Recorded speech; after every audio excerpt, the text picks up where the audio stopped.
بزم طلباء قدیم و محبان جامعہ نظامیہ جدہ سعودی عرب کی جانب سے اردو مسکن حیدرآباد میں جلسہ اعتراف خدمت ثناخوان رسول صلی اللہ علیہ وسلم و رسم اجرا کتاب فضائل و برکت درود شریف کا انعقاد عمل میں لایا۔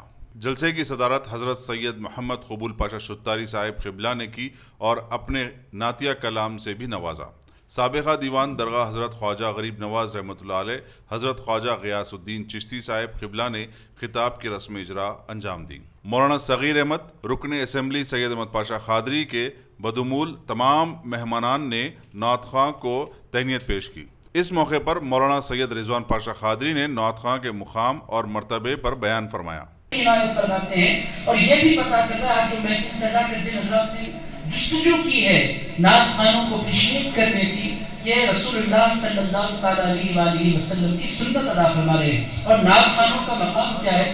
نعت خوانوں کا مقام یہ ہے کہ ان کو ممبروں پر بٹھایا جائے۔ یہ رسول اللہ علیہ السلام کی سنت مبارکہ اگر آپ دیکھیں، اگر آپ احادیث مبارکہ کی طرف نگاہ کریں تو اس طرح کے 50 واقعات آپ کو مل سکتے ہیں۔ حضرت کعب بن مالک کا ذکر میں ضروری سمجھتا ہوں۔ رسول اللہ کی خدمت میں حضور میں اپنی نعت پڑھنا چاہتا ہوں۔ حضور نے فرمایا پڑھو۔ حضرت کعب بن مالک نے قصیدہ شروع کیا۔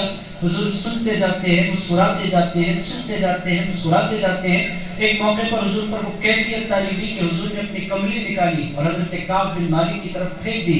یہ کیا تھا؟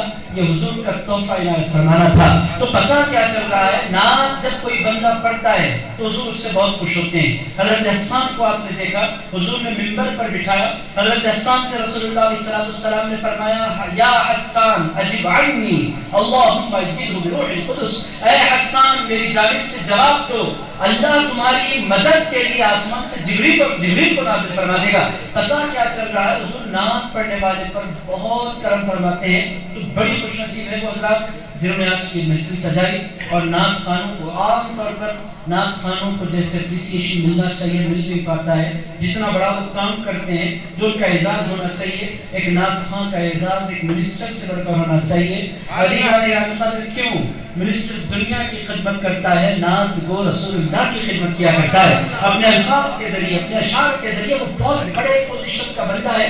بہرحال یہ موضوع بڑا طویل ہے، میں دل کی گہرائیوں سے جن جن حضرات نے بالخصوص جدہ کے احباب اور پھر مہر آرگنائزیشن کے جملہ احباب جن حضرات نے کوششیں کی ہیں، کاوشیں کی ہیں، اللہ تعالیٰ ان حضرات کی کاوشوں کو اپنی بارگاہ میں قبول فرمائے اور اس کو شرف قبولیت عطا فرمائے، اور اسی طرح میں علماء کی، ثناخوانوں کی، مشائخ کی خدمت کرنے اور ان کی خدمات کو قیاس پیش کرنے کے اللہ تعالیٰ نے توفیق عطا فرمائے۔